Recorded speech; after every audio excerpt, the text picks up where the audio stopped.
In front of me is Samsung Galaxy S24 Plus, and today I would like to show you how you can clean storage.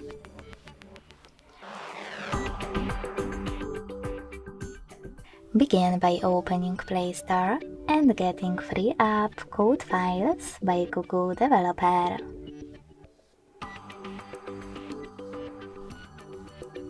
This one. When your app is ready, open it. Now to use it, select Continue. Click on Allow and tap on this gray switcher next to Allow Permission. Finally, hit Clean at the bottom left corner.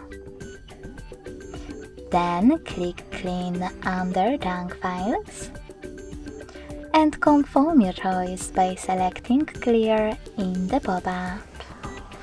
So when I do that, as you can see, storage of my device was successfully cleaned.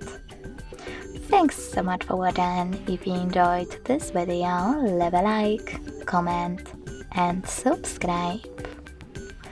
Bye!